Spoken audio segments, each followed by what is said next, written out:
No hay victoria sin guerra, no hay guerra sin enemigos y no hay enemigos para aquellos que siguen la corriente de este mundo. No hay victoria sin guerra, no hay guerra sin enemigos y no hay enemigos para aquellos que siguen la corriente de este mundo.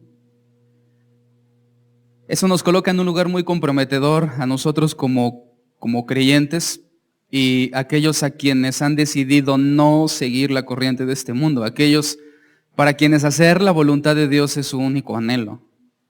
Si tú te encuentras en ese grupo, al mismo tiempo estás en un lugar muy comprometido, un lugar de guerra, un lugar de lucha, un lugar donde si algo va a abundar grandemente son los enemigos y las batallas, las luchas. Los enemigos vendrán, la guerra es inevitable, pero solamente así podemos conocer la victoria. Y esa es una parte muy importante de nuestra vida cristiana, la victoria. El Salmo 18, como hace un momento lo dije, es uno de los más extensos, no solo del primer libro de los Salmos, sino en general de todos los Salmos, en el cual el tema central de los 50 pasajes que acabamos de leer, número 1 es un cántico de gratitud a Dios de parte de David, después de que él derrota a sus enemigos. Y número 2, reconocer a Dios por medio de ese cántico como el autor y el generador de la victoria de David. Entonces, si algo resalta cada uno de los 50 salmos, son las dos partes de la verdad de este mundo. Número 1, que nosotros somos débiles, y número 2, que Dios es poderoso. Eso resalta cada uno de los 50 versículos que acabamos de leer. De hecho, de allí el título de este salmo para esta enseñanza que yo designé, Dios y nuestra victoria en Cristo. Una de las partes centrales de todo el salmo, aunque hay muchas partes que son verdaderamente hermosas y que tienen un gran contenido, pues no podríamos dudar que en 50 salmos no haya un abundante contenido de verdades espirituales para nosotros. Pero si hay un versículo que a mí me llama mucho la atención, es el versículo número 17. Y en ese versículo 17 queda patentado y demostrado lo que acabo de mencionar. Allí en el verso 17 David dice: me libró de mi poderoso enemigo y de los que me aborrecían, pues eran más fuertes que yo. Esa es una verdad. David establece, número 1, yo soy débil y debido a mi debilidad para obtener la victoria, Dios tuvo que hacerse cargo de mi lucha. Y esa es la verdad generalizada a lo largo de todos los 50 versículos de este Salmo 18.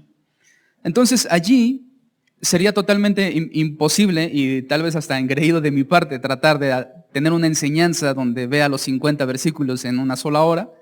Por lo tanto, yo he decidido hacer más bien una aplicación del objetivo central del Salmo, para lo cual, y poder aterrizar perfectamente la idea de 50 versículos, yo decidí hacer una comparación de nuestra debilidad con la debilidad de David y de la victoria que le fue otorgada por Dios en cómo Cristo y por medio de Él nosotros obtenemos la victoria. Entonces ese fue el objetivo que yo tracé para este Salmo 18, por lo cual yo elegí previamente, anticipadamente, 3 bloques, 3 sectores de pasajes de esos 50 que nos van a hablar precisamente acerca de 3 aspectos que tienen que ver en cómo por medio de Cristo obtenemos esa victoria. Nosotros vivimos en una lucha constante y ahí hay una coincidencia de nuestra vida con Pablo. Pablo siempre fue un hombre que vivió en lucha. De hecho, pareciera ser que este salmo, este momento, es el único momento en toda la vida de David que él pudo encontrar paz. Todo el tiempo que él vivió, prácticamente estuvo siempre en lucha. Contra algo o contra alguien siempre batalló. Él fue un hombre de guerra. Dios lo llamó para ser un guerrero, él luchó siempre.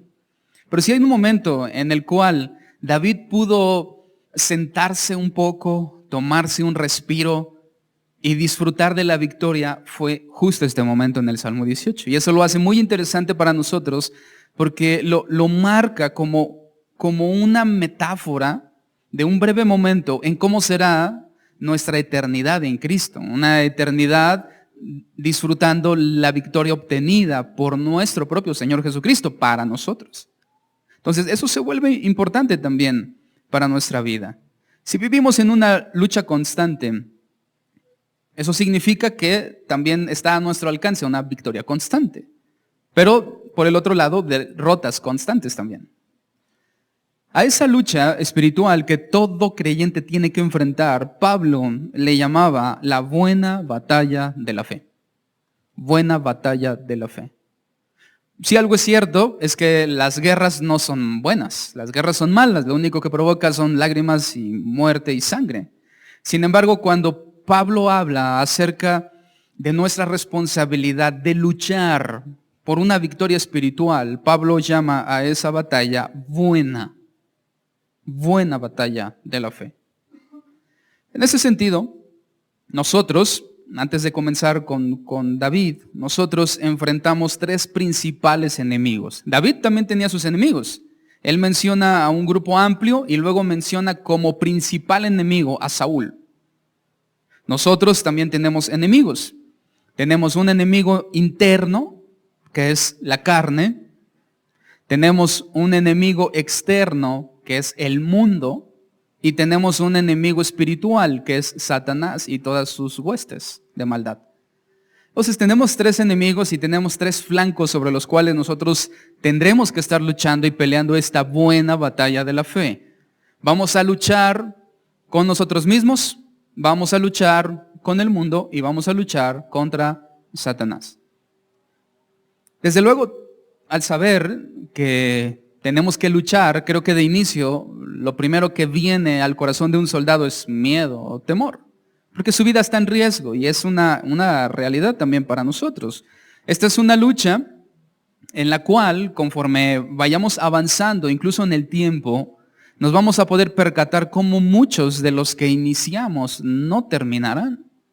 Porque es una lucha tan difícil, es una lucha tan cruel, que al paso del tiempo habrá algunos que fracasen. Habrá algunos que en medio de esta batalla contra su carne fracasarán. Habrá algunos que contra la batalla externa del mundo serán arrastrados por el mundo, y ni se diga de Satanás también.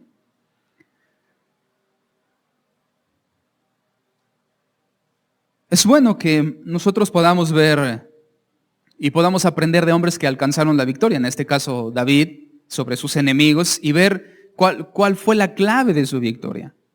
Y cuando David habla de la clave de su victoria, en los 50 salmos no vas a encontrar un solo pasaje de 50 que leímos donde David hable algo acerca de una virtud única y exclusivamente suya. Aún las virtudes que David menciona son virtudes derivadas de la obra de Dios en su vida. No hay nada en absoluto que David pueda reconocer como esto es mío y por eso obtuve la victoria. Sino que a lo largo de 50 pasajes nosotros vemos cómo David reconoce a Dios como el agente principal de la victoria. Y en ese aspecto, al ser tanta la información, yo decidí centrarme sobre tres aspectos importantes de todos los pasajes que David menciona. Número 1, lo que Dios era para David. Ese va a ser el primer aspecto que vamos a estudiar y que lo vamos a comparar con Cristo y con nuestra vida. Lo que Dios era para David. ¿Qué percepción? ¿Cómo veía David a Dios? Número 2, cómo Dios respondió a David. Y ahí lo vamos a comparar en cómo Dios responde a nuestra necesidad enviando a su Hijo Jesucristo. Y número 3, lo que Dios hizo por David que David no podía hacer. Y allí vamos a ver cómo en esa respuesta de Dios de enviar a su Hijo, Él lo envía para hacer algo que nosotros no podíamos hacer para obtener la victoria. Entonces, esos son los tres aspectos que vamos a estar estudiando el día de hoy con tres grupos de pasajes que yo seleccioné de estos 50 versos del Salmo 18. Lo que Dios era para David, cómo Dios respondió a David y lo que Dios hizo por David. Así que comenzamos con el primero de estos aspectos. ¿Quién era Dios para David? ¿Quién era Dios para David? Y creo que la pregunta tendría un poco de mayor sentido si la intercambiamos y preguntamos, ¿quién es Dios para mí? ¿Quién es Dios para mí? Si David tenía una percepción de quién era Dios para él, eso significa que yo como creyente también tengo que tener una percepción, una definición de lo que Dios es para mí. Ahora, antes de evaluar la definición de lo que Dios es para mí, veamos entonces primero lo que Dios era para David.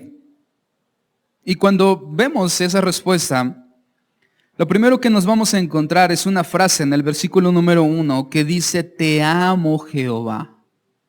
Te amo Jehová, fortaleza mía. Pero lo que llama más la atención son esas primeras dos palabras, te amo, te amo. ¿Alguna vez las has pronunciado? Te amo, yo solamente se lo he dicho a mi esposa y a Dios. Te amo. Solamente 2 veces en todos los salmos aparece la frase amar, refiriéndose a Dios, y las 2 son por David. Amo a Jehová, dice en una ocasión, y aquí dice te amo, oh Jehová, es decir, 2 veces. Pero de esas 2 veces que aparecen en todos los salmos, esta, según algunos diccionarios, es la única ocasión en la que te amo intenta transmitir verdaderamente la pasión que David tenía por Dios. Cuando vemos aquí te amo, no es un te amo simplemente de labios que repiten palabras huecas. No es sonido que fluye de un corazón emocionado. Cuando David dice te amo, él está expresando una profunda necesidad que consume. La gran diferencia entre un te amo superficial y un te amo, el de David, es que David está tratando de expresar cómo Dios en su vida es algo que lo consume por dentro. Es una necesidad, va mucho más allá. David le está diciendo a Dios, Señor, te necesito, me consumes, no puedo sin ti nada. Te amo, oh Jehová, fortaleza mía. A partir de allí, nosotros vamos a encontrar un sinfín de metáforas que David usa para describir ese amor que tenía por Dios y para describir también muchas otras ocasiones lo que Dios estaba haciendo por David. Muchas metáforas. De hecho, nosotros nos vamos a encontrar al final de la enseñanza con 19 aspectos en los cuales o por los cuales nosotros podemos obtener una victoria en Cristo. 19 puntos. Sé que son muchos puntos, pero son 50 versículos. Entonces no podríamos obtener solamente 2 puntos, vamos a obtener 19. Entonces tú puedes ir contando a medida que avanzamos en la enseñanza, hasta que al final tú puedas ver una lista, los 19 puntos, mediante los cuales, usando a David como ejemplo, nosotros obtenemos una victoria en Cristo. Así que al final, cuando la enseñanza termine y tú vuelvas a tu hogar, vuelvas a tus actividades diarias, tendrás 19 razones para agradecer más a Dios por su Hijo Jesucristo, mediante el cual únicamente tú puedes obtener la victoria. Si no es por su Hijo Jesucristo en estos 19 aspectos, nosotros encontraremos solamente derrota hacia con nuestra carne, derrota hacia con el mundo y una derrota muy dolorosa delante de nuestro principal enemigo, que es Satanás. Así que lo primero que David nos muestra es que él se sabía débil. Ya yo les leí el versículo 17, donde él habla de sus enemigos y él los menciona como poderosos. Y cuando habla acerca de él, dice que eran más fuertes ellos que David. Entonces vemos una comparación de fuerzas en la cual David de inicio se presenta como como débil, presenta a sus enemigos como fuertes, pero en 50 versículos presenta a Dios más fuerte que sus enemigos. Entonces de inicio David se presenta como débil. Y allí vemos la primera y principal coincidencia de nuestra vida con David, que es la debilidad. Nosotros somos débiles para pelear contra nuestra propia carne, somos débiles para pelear con el mundo y ni se diga de nuestra debilidad para pelear contra Satanás. Si hay una constante en nuestra vida que permanece y permanecerá hasta el día que mueras, es la debilidad. Todas las otras cosas que haya en tu vida serán de altibajos. Todo lo que nosotros como característica tengamos en nuestra vida será de altibajos. Si hoy tú eres fuerte, llegará un tiempo cuando pasen los años en que tú seas entonces débil. Si tú hoy eres inteligente, habrá momentos en nuestra vida en que seamos torpes. Todas las características en nuestra vida siempre serán de altibajos. Un día lo seremos, un día no lo seremos. Pero cuando hablamos de debilidad, nosotros siempre seremos débiles, siempre. De hecho, cuando Jesús habla acerca de nuestra debilidad, dice que la carne es débil. Y nosotros tenemos una carne, por lo tanto somos débiles. En base a esa debilidad, es que nosotros no podemos hacer nada por nuestra propia fuerza para obtener una victoria espiritual o para obtener una victoria en Cristo, para obtener una victoria contra los apetitos de nuestra carne, contra los ofrecimientos del mundo o contra Satanás. No hay nada en nosotros sin Cristo que nos pueda hacer obtener una victoria, porque somos débiles y nuestro enemigo es más fuerte que nosotros. Eso es un hecho. A partir de allí comenzamos. En el versículo 2, de forma específica, allí vamos a obtener los primeros 7 aspectos de los cuales podemos reconocer a Cristo como el autor de nuestra victoria.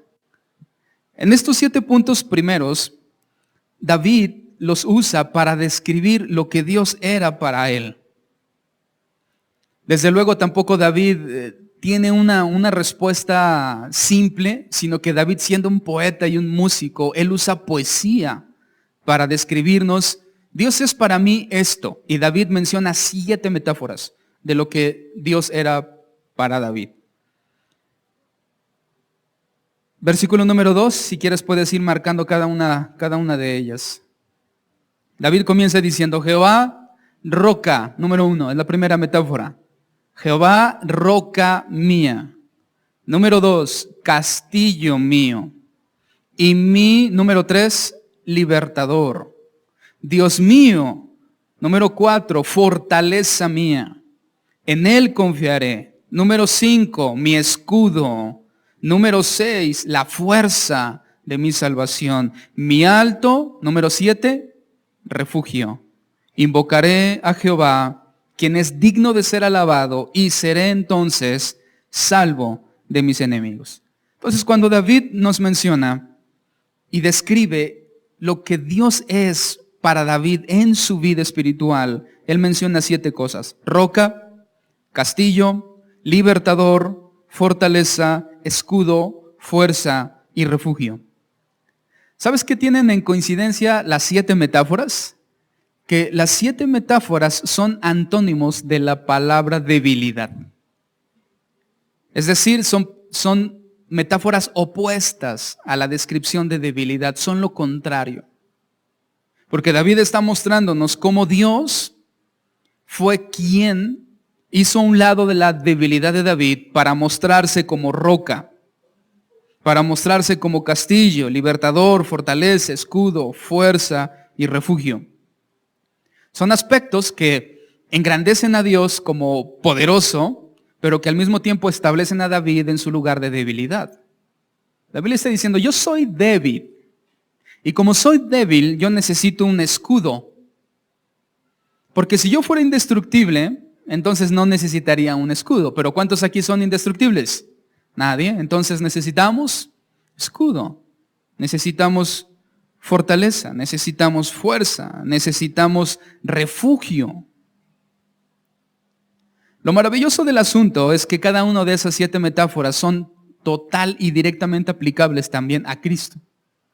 Eso significa que de la misma forma en como Dios suplió en medio de la debilidad de David para vencer a sus enemigos y obtener la victoria, Cristo también suple en medio de nuestra debilidad para darnos la victoria. ¿En qué aspectos? 7. El primero de ellos, David dice, yo soy débil, pero Dios es mi roca. Es muy interesante la palabra roca porque no necesariamente tiene que ver con una roca o una peña grande. Y en cierta medida sí. Pero cuando David usa la palabra roca, se refiere a una roca que tiene una grieta. A una roca grande con grietas. Y para un judío en el tiempo de David, las rocas con grietas eran importantísimas para encontrar refugio, para ocultarse de los enemigos. Entonces, lo que David nos está diciendo es que él encontró en Dios una grieta donde podía ocultarse. Una grieta donde podía estar seguro. Cuando nosotros avanzamos al Nuevo Testamento y vemos allí ya nuestra realidad en Cristo, una de las formas metafóricas en las cuales Cristo se revela a nosotros es como una roca. Cristo es nuestra roca. Y en ese sentido no solamente es Cristo una roca sobre la cual podemos estar firmes, que también es cierto, sino que Cristo también es una roca que tiene una grieta diseñada para nosotros donde podemos venir y ocultarnos, donde podemos hallar seguridad. Cristo es tu seguridad y mi seguridad. Número 2, David dice, yo soy débil, pero Dios es mi castillo. Y espero que ninguno de ustedes piense en un castillo material como tal, ¿no? Sino que David cuando dice castillo le está pensando más bien en un lugar inalcanzable. Porque de hecho otras traducciones no lo mencionan como castillo. Algunas dicen incluso torre fuerte. Porque se refiere específicamente a la torre que estaba en un castillo que era el lugar más alto. Y era el último lugar donde el enemigo podía llegar. Y era donde se ponían los vigías. Entonces David está diciendo que, o expresando primero que él es débil, pero que por Dios y Dios lo ha puesto en un lugar seguro, en un lugar inalcanzable.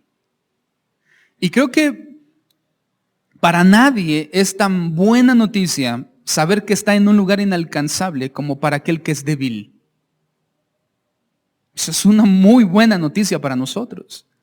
Saber que Dios nos ha colocado en un lugar inalcanzable es algo que debe de darnos un mayor aliento para continuar. Sobre todo cuando vivimos en un mundo peligroso. Sobre todo cuando vivimos en un mundo en crisis en el cual tenemos todo menos seguridad. Cristo nos dice que Él nos ha colocado en un lugar inalcanzable.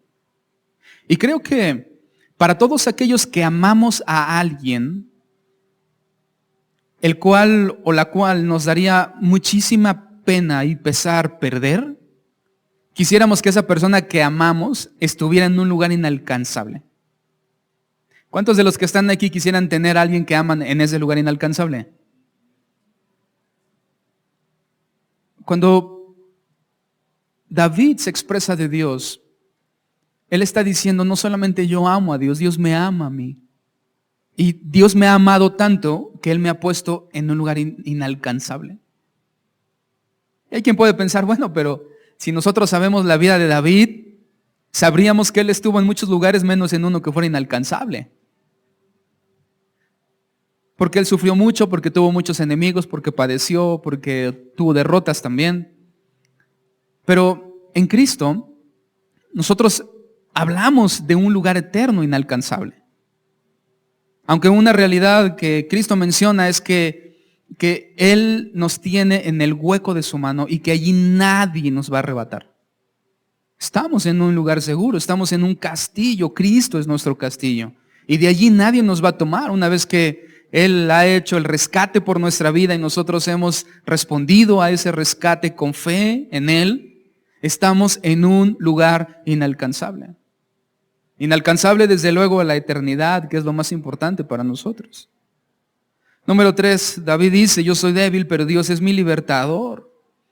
Y sin duda cuando hablamos de Cristo, uno de los principales objetivos de Cristo hacia nosotros fue libertarnos. Él es nuestro libertador. Muchas de las ocasiones en las cuales el Nuevo Testamento se refiere a Cristo, lo hace como libertador.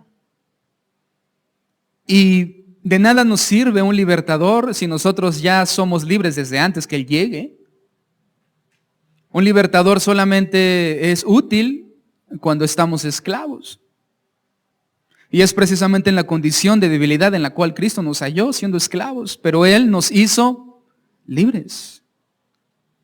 David dice, yo soy débil, pero Dios es mi fortaleza. Dios es mi fortaleza. Y aquí cuando habla de fortaleza, habla de un lugar impenetrable, un lugar donde el enemigo no puede llegar, un lugar inaccesible por su fuerza. Y cuando vemos las descripciones que el Nuevo Testamento hace de la iglesia, presenta a la iglesia como un lugar impenetrable. Presenta a la iglesia como un lugar indestructible. Y precisamente a la iglesia es al lugar a donde Cristo nos ha añadido. Cristo nos ha puesto del lado de su pueblo, del lado de la iglesia, de manera que Cristo se ha convertido en nuestra fortaleza, la cual nosotros reconocemos y experimentamos mediante la iglesia. David también dice, yo soy débil, pero Dios es mi escudo. Allí ya habla más de una protección personal, de una protección íntima, de algo que me protege de forma individual a mí. Por medio de la fe, nosotros hemos recibido un escudo, ¿no es cierto? Que nos protege de forma personal.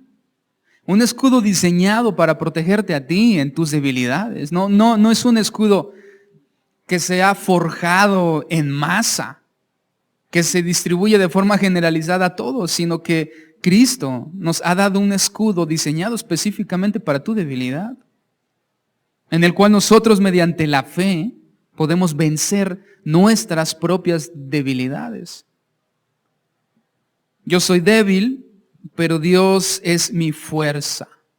Fuerza. Esa palabra también es interesante porque la traducción original dice cuerno. Cuerno.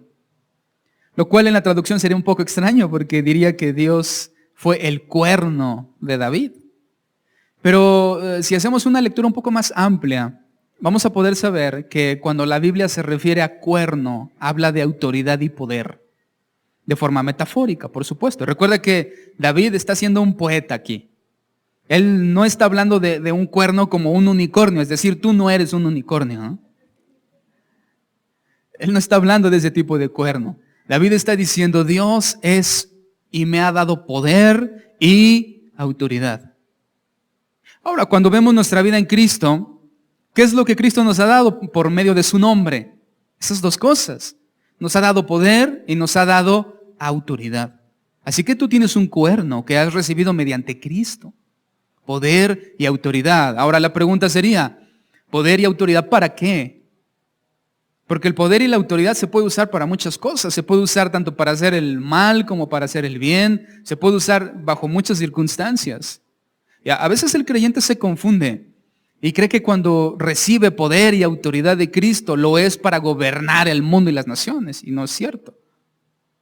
Cristo nos ha dado poder y autoridad para vencer a nuestra carne, para resistir ante el mundo y para resistir a Satanás.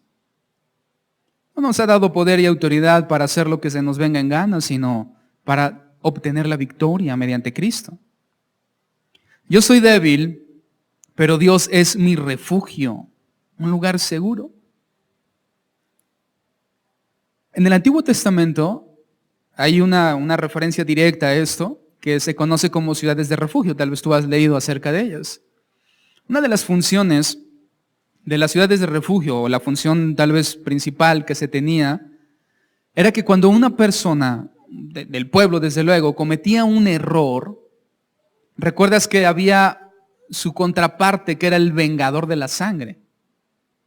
Y cuando ese vengador de la sangre venía precisamente a hacer su función, el que cometió el error podía correr y refugiarse en una ciudad de este tipo. Por ejemplo, porque incluso la Biblia también menciona algunos ejemplos. Si un hombre está tal vez construyendo algo y por medio de un accidente él deja caer un ladrillo en la cabeza de otra persona y lo mata, según la ley, apelaba la justicia de ojo por ojo y diente por diente. Entonces, el hermano o algún familiar del difunto tenía toda la autoridad y el derecho de Dios y por Dios de tomar un ladrillo y reventárselo en la cabeza al otro, para vengarse por la muerte de su hermano, de su hijo o de quien sea. Y entonces allí hablábamos de justicia. Pero Dios estableció las ciudades de refugio como un acto misericordioso para evaluar las situaciones y para otorgar perdón al que por accidente cometió una infracción.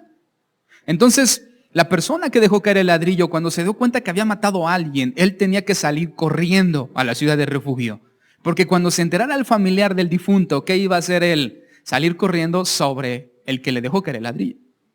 Entonces el infractor salía corriendo y se refugiaba en esa ciudad. Y cuando él entraba, el vengador de la sangre ya no podía dañarlo dentro. Él podía estar fuera esperándolo por meses. Pero mientras el infractor no saliera de la ciudad de refugio, él estaba seguro dentro. Ahora, eso es una muy buena noticia para nosotros en Cristo, porque eventualmente vamos a cometer errores. Vamos a cometer infracciones. Eventualmente nos vamos a equivocar, vamos a dañar a alguien, o incluso nos podemos dañar a nosotros mismos. Confundiremos el pecado con la obra de Dios y la obra de Dios con pecado y cometeremos muchos errores. Tropezaremos, caeremos, cometeremos infinidad de infracciones en nuestra vida espiritual. Pero en Cristo tenemos una ciudad de refugio para que antes que vengan las consecuencias graves sobre nuestra vida de muerte eterna podamos refugiarnos en Él. Entonces Cristo se presenta como una ciudad de refugio, en la cual mediante nuestras infracciones podemos ir a Él y refugiarnos ahí y estar seguros. Ahora aquí el problema y mi consejo, en base a ese problema que yo te doy, es no salgas de allí. Ese es mi consejo. No salgas de Cristo, porque si sales de Cristo, no va a haber nadie que te pueda proteger. Tú y yo estamos seguros en Él.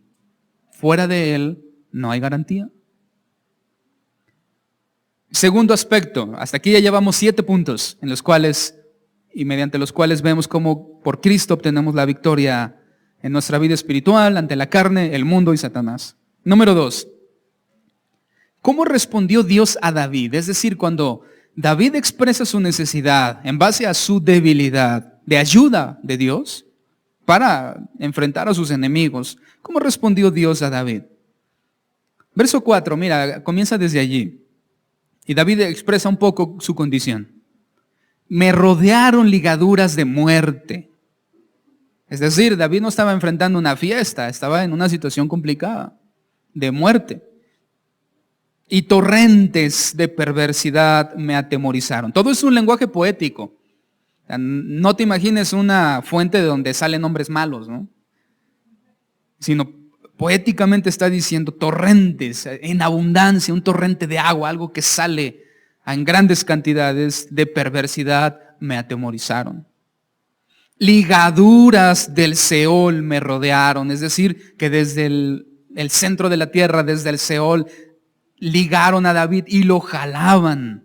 Él sentía que la muerte lo jalaba. Espero que nunca haya sentido eso, ¿no? Pero me tendieron lazos de muerte. Y en mi angustia, ¿cómo estaba David? Angustiado. ¿Has estado alguna vez angustiado? En mi angustia, invoqué a Jehová y clamé a mi Dios. ¿Qué es lo que tú haces cuando estás angustiado? ¿Qué haces? ¿A quién recurres? Sería una pregunta más específica. ¿Qué haces y a quién recurres en los momentos de angustia? Si recurrimos a Cristo y a su palabra, obtendremos ayuda. Pero cuando en medio de la angustia tú recurres a falsas ayudas o falsas soluciones, encontrarás derrota. David, en medio de su angustia, en el momento más difícil de su vida, dice que invocó a Jehová, clamó a Dios. ¿Y qué dice adelante? Y oyó mi voz desde su templo, y mi clamor llegó delante de él a sus oídos. Oyó mi voz desde su templo. Del versículo número 7 al versículo número 15, nosotros vemos una serie de metáforas muy, muy abundantes, en medio de las cuales David escribe cómo Dios había respondido a David en cada una de las circunstancias en contra de sus enemigos. Y encontramos algunas metáforas que podrían causar temor a nuestros enemigos, no a nosotros. Como por ejemplo, humo subió de su nariz. Metáforas como carbones fueron por él encendidos. Metáforas como voló sobre las alas del viento. Por el resplandor de su presencia, sus nubes pasaron, granizo y carbones ardientes, y tronó en los cielos Jehová, y el Altísimo dio su voz, granizo y carbones de fuego, y envió saetas y los dispersó, lanzó relámpagos y los destruyó. Una situación difícil. Algunos comparan esta demostración del poderío de Dios que David reconoce con ese momento en Éxodo 19 y 20, cuando Dios se manifiesta al pueblo de Israel por primera vez. Y Él lo hace desde la cima de un monte, y la Biblia nos describe que la tierra tembló, el monte se estremeció, el monte comenzó a humear, relámpagos, luces y la voz tronante de Dios. Es muy similar a esto que acabamos de leer. Entonces lo que David está describiendo es la manifestación de Dios, el actuar de Dios en su propia vida. Cómo Dios estaba respondiendo a David. Luego del verso 16 al versículo 20, allí David menciona específicamente 7 formas en las que Dios respondió. Y aquí David, por medio de metáforas, no lo muestra de forma específica. 7 formas en cómo Dios respondió. Eso significa que si lo unimos a nuestras 7 anteriores, ya tendremos en este momento 14. 7 formas en cómo Dios respondió a David, que son también aplicables a Cristo, en la forma o específicamente mediante su Hijo cuando Él es enviado. En medio de mi angustia, clamé a Dios y Él me oyó y respondió. Eso se aplica a nuestra condición sin Cristo de angustia, en la cual clamamos a Dios y Dios envió a su Hijo. ¿Cómo lo podemos entender? Versículo 16. En el verso 16, allí vemos la respuesta de Dios a David. Envió desde lo alto y me tomó. Es lo primero que David dice.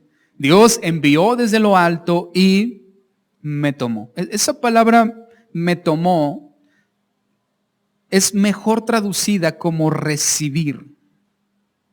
No es me tomó, sino más bien es yo tomé o fui tomado, recibí. Envió desde lo alto y me recibió, sería la traducción más exacta al original.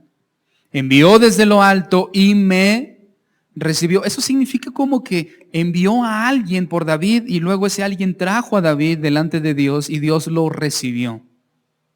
Y eso ejemplifica mucho lo que Cristo hizo por nosotros. Porque precisamente nosotros estábamos ajenos a Dios, estábamos separados de Dios.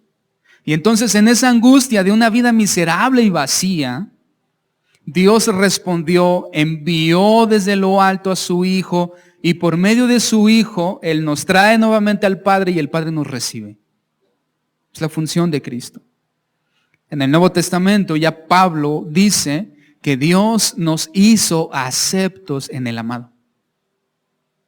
Dios nos hizo aceptos en el amado. Es decir, Dios nos recibe no por nosotros, sino por quien viene con nosotros.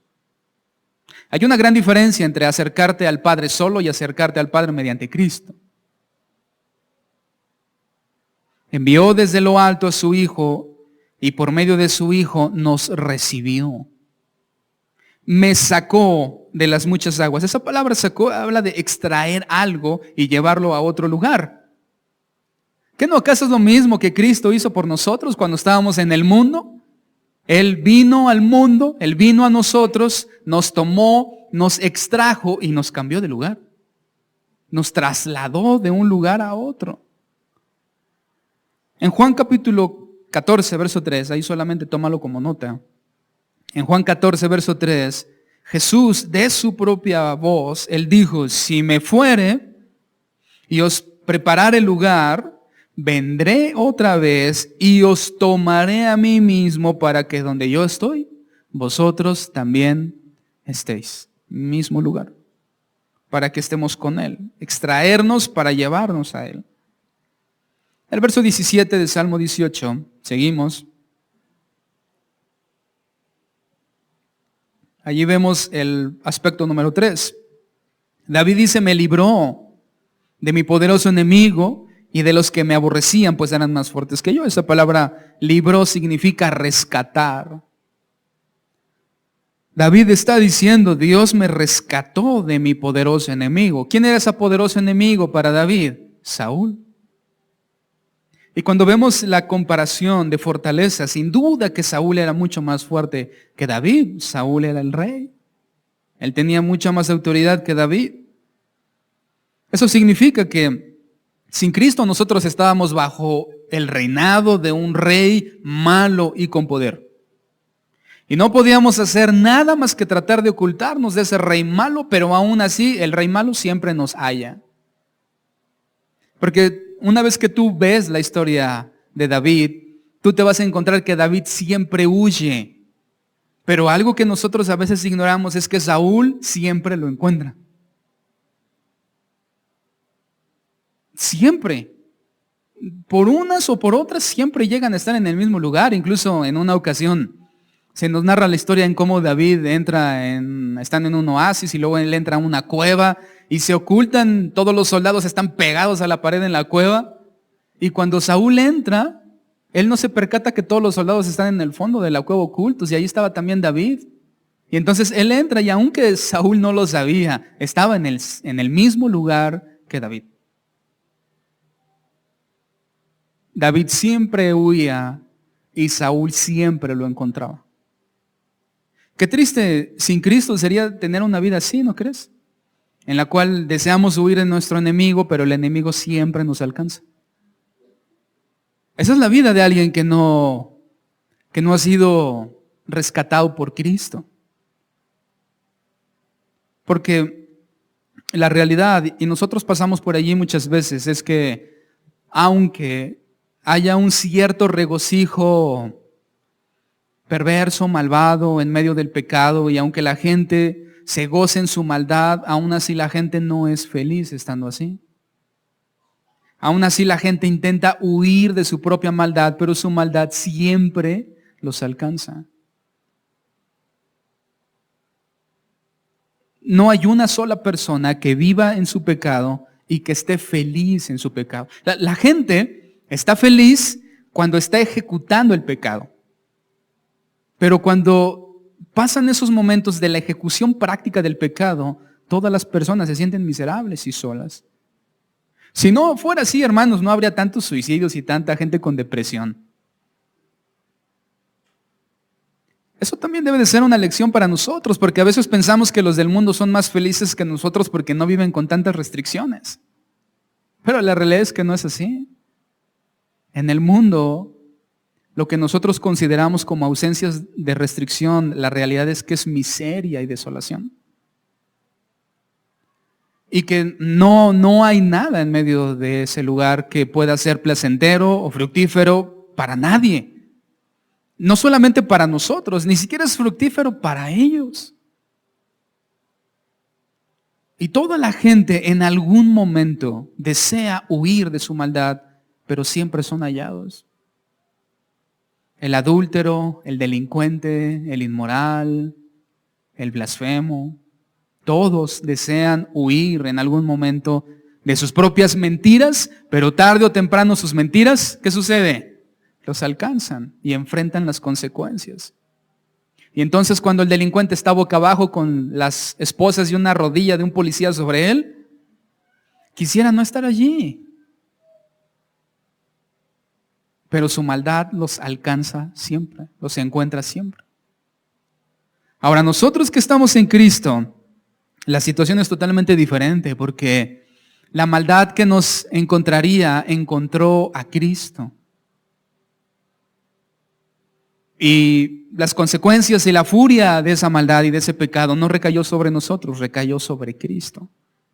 Recayó todo sobre Él para que nosotros pudiéramos estar libres.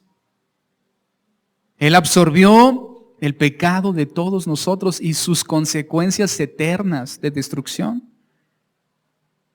Y solamente Él podía hacer eso, porque Él es más poderoso que nuestros enemigos. Me rescató. Verso 18 dice, me sustentó. Me asaltaron en el día de mi quebranto, mas Jehová fue mi apoyo, sustento. Me asaltaron en el día de mi quebranto, mas Jehová fue mi apoyo. Creo que en ese versículo 18 David pasó un muy mal día, ¿no crees? Porque David nos está diciendo, yo estaba en quebranto, y no solamente estuve en quebranto, sino que ese día me asaltaron. Es como la cereza en el pastel de un pésimo día, ¿no? Desde el momento que te levantaste, pisaste una tachuela que alguien dejó allí. Y en ese momento supiste, esto va a ser un pésimo día.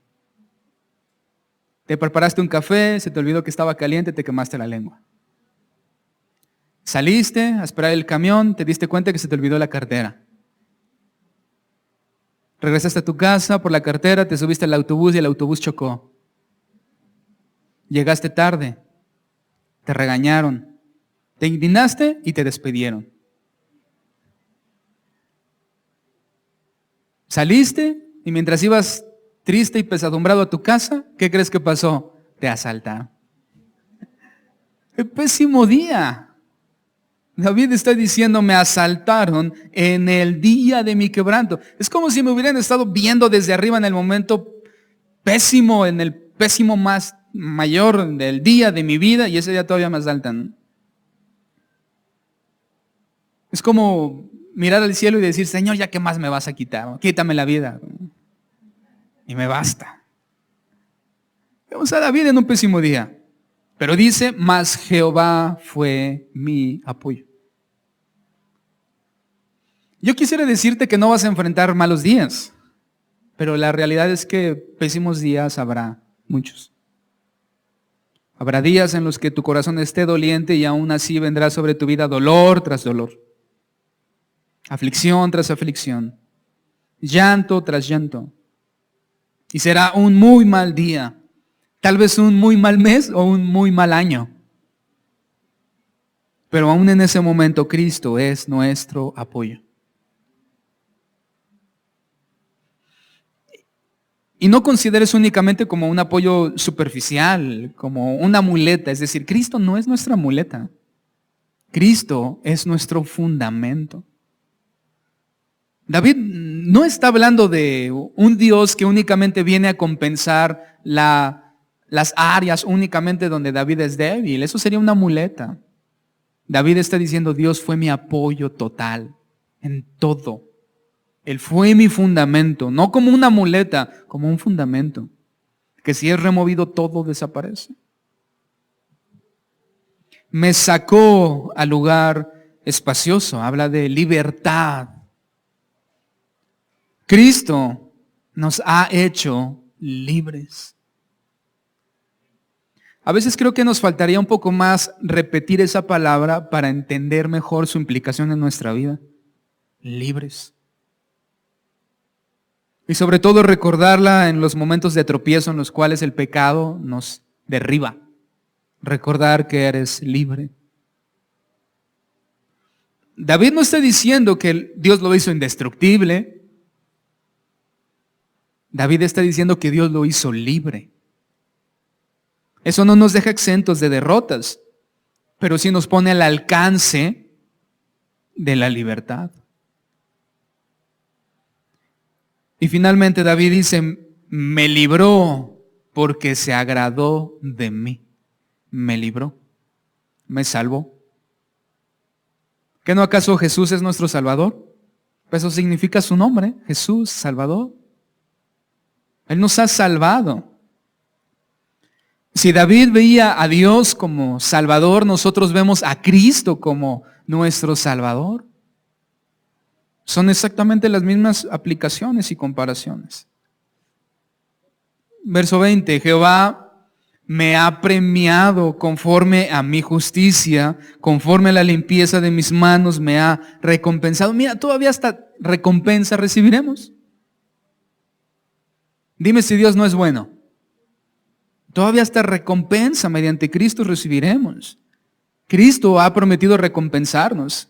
En Apocalipsis 22, verso 12 dice, he aquí yo vengo pronto y mi galardón conmigo, para recompensar a cada uno según sea su obra. Cuando Cristo vuelva, Él no volverá con las manos vacías, traerá en sus manos un galardón, una recompensa para ti. Del versículo 21, vamos al final, del versículo 21 al versículo 24 de este Salmo 18, David habla acerca o describe cuál fue su actuar en este mundo. El verso 20, un verso antes, el que acabamos de leer, dice, Jehová me ha premiado conforme a mi justicia, conforme a la limpieza de mis manos me ha recompensado. Él está hablando de su caminar íntegro. Y en el verso 21 al 24 describe a qué se refiere con ese íntegro caminar. Luego, del versículo 25 al verso 30, allí menciona cómo Dios actuó en la vida de David en base a la conducta de David. Pero nosotros vamos sobre el versículo 31 en adelante, porque allí termina nuestra enseñanza, aunque David todavía sigue hablando y reconociendo más a Dios, nosotros terminamos en el verso 36. En el verso 31 al 36, allí David menciona las últimas 5 aspectos, pero ahora menciona lo que Dios hizo por David. Lo que Dios hizo por David. ¿Recuerdas que el primer aspecto es lo que Dios era para David? Luego, aspecto número 2, los otros 7 puntos, cómo Dios respondió a David. Y este último aspecto es lo que Dios hizo por David. Lo que Dios hizo por David y luego dio a David, por supuesto. Y ahí vamos a ver solo 5 cosas. Yo te voy a indicar cuáles son. Verso 31. Porque ¿quién es Dios sino solo Jehová? ¿Y qué roca hay fuera de nuestro Dios?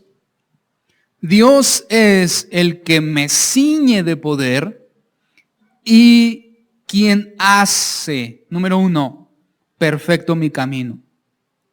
Dios hace perfecto mi camino. Verso 33. Quien hace, número 2, mis pies como de siervas y me hace estar firme sobre mis alturas. Verso 34. Quien, número 3, tercer aspecto, quien adiestra mis manos para la batalla, para entesar en mis brazos el arco de bronce. Me diste asimismo el escudo de tu salvación. Número 4, tu diestra me sustentó y tu benignidad me ha engrandecido. Ensanchaste mis pies debajo de mí y mis pies, número 5, no han resbalado. Entonces nosotros vemos aquí 5 aspectos que Dios hizo por David, que maravillosamente Cristo también hizo y hace por nosotros. Número 1, David dice, Dios es quien me perfecciona, Él es quien hace perfecto mi camino. Ahora la pregunta para nosotros sería, ¿quién es el que nos perfecciona a nosotros? ¿Cristo? Mira, una de las razones por las cuales nuestros enemigos nos derrotan es por la imperfección que nos gobierna. Nosotros somos imperfectos. Y esa palabra imperfecto incluso tiene más que ver con algo que es incompleto. Incompleto. No tiene que ver con ausencia o no ausencia de error, sino tiene que ver con completo o incompleto. Antes de Cristo, nosotros estábamos incompletos, imperfectos. Con Cristo, Él es el que nos completa o nos perfecciona. Ahí es donde Cristo, por medio de su gracia, nos va completando cada día, es decir, nos va ayudando hacia la madurez cada día. Filipenses 1:6, puedes añadirlo también en tus notas, dice que estando persuadido de esto, está hablando Pablo, que el que comenzó en vosotros la buena obra, la perfeccionará hasta el día de Jesucristo. Y si te fijas, no es necesariamente el creyente el que inicia su perfeccionamiento, sino ahí Pablo dice, el que comenzó en vosotros. No dice el día que vosotros comenzaron, no, dice el que comenzó en vosotros la buena obra, la perfeccionará. ¿Qué va a perfeccionar? Esa buena obra. ¿Y quién es esa buena obra? Nosotros, en una semejanza a Cristo. Entonces, Cristo es el que nos perfecciona, el que nos va llevando a la madurez. Y para poder llevarnos a la madurez, Él nos va guiando por diferentes circunstancias que tenemos que enfrentar. ¿Y cómo respondemos nosotros a las circunstancias de la vida diaria? Por medio de Él y nuestro conocimiento de Él, nos hace madurar o nos mantiene en inmadurez si reaccionamos mal. Todas las circunstancias en nuestra vida que Dios permite tiene el objetivo de hacernos madurar, de completarnos. No los veas simplemente como algo malo o un obstáculo, sino tú velos como una acción de Dios para llevarte a la madurez.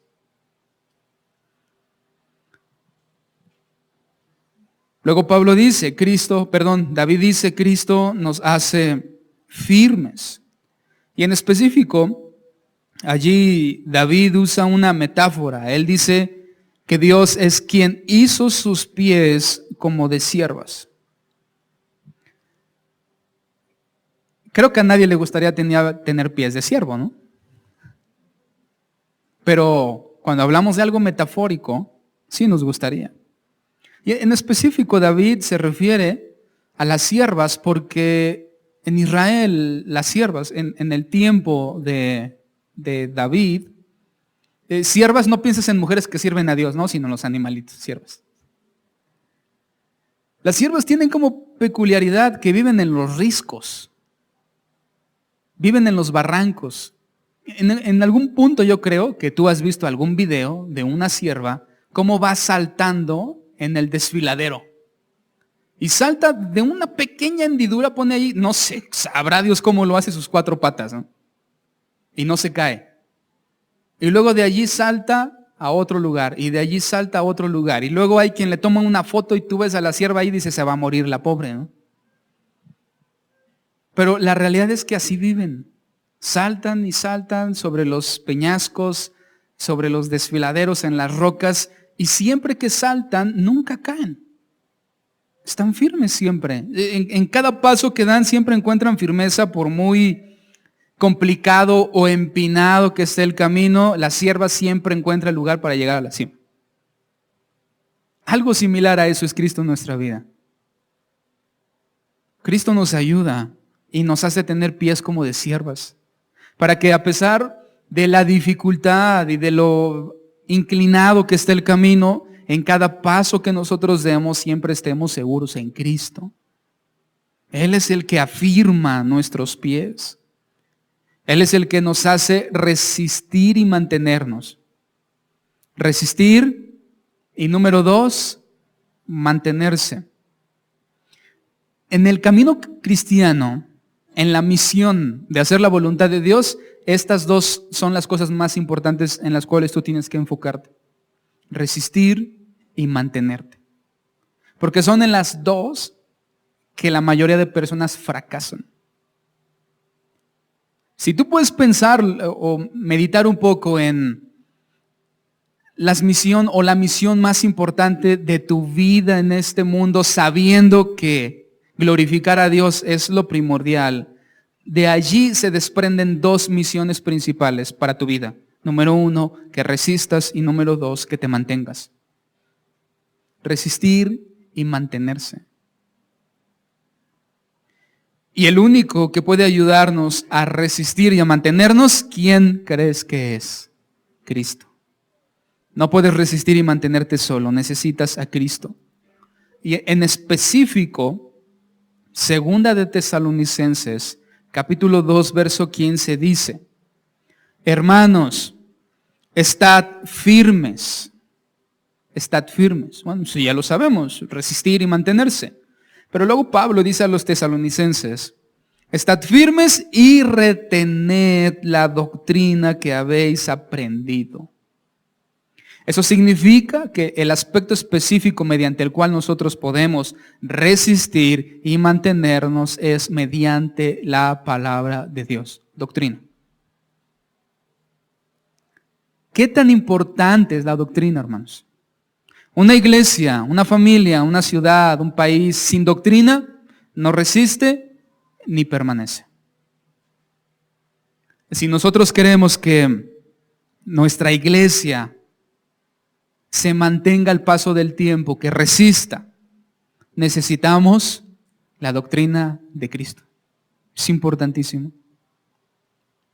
Nuestra resistencia en la fe depende de nuestra permanencia en su palabra. Y finalmente, Cristo nos capacita y nos sustenta. Cristo también nos capacita y nos sustenta. De la misma forma que a David Dios fue su escudo y su diestra lo sustentó, Cristo también es nuestro sustento. Cristo es el que suple todo lo que nosotros necesitamos en todos los aspectos de nuestra vida. Él es el que se sacrificó por la iglesia y luego se la presenta a sí mismo y dice que Él es quien la sustenta y la cuida. Si tú eres parte de su iglesia, eso significa que Cristo te sustenta y número 2, te cuida. Por ende, son cosas que nosotros no podemos hacer por nosotros mismos. Es decir, no podemos ni capacitarnos ni podemos sustentarnos. Cristo es el que te capacita y Cristo es el que te sustenta. Él es el único que puede guiarnos a la victoria. Él es el único que puede llevarnos a la victoria. Si quieres, y es tu anhelo, encontrar victoria sobre tu carne, encontrar victoria y resistir al mundo, y encontrar victoria sobre Satanás y sus huestes espirituales que están allí con el objetivo personalizado de hacernos tropezar. Si tú quieres lograr la victoria contra esos enemigos, necesitas a Cristo. No puedes tú, no puedes solo, no puedes sin Él. De hecho, Él es más como nuestro hermano mayor. De hecho, Él es más como aquel que obtiene la victoria y nosotros únicamente vamos y disfrutamos de las consecuencias de la victoria. La lucha que nosotros enfrentamos es más hacia nosotros mismos. Y aún en eso necesitamos a Cristo. Él es el agente activo mediante el cual nosotros podemos únicamente encontrar victoria. ¿Quieres victoria? Necesitas a Cristo. Aquí el punto es únicamente si tú quieres victoria o no, porque los enemigos y la lucha ya está. Eso ya está determinado sobre nosotros. Lo único que tú tienes que decidir es si quieres la victoria o la derrota. Y eso depende de si eliges y te mantienes y resistes en Cristo y su doctrina o no. Amén.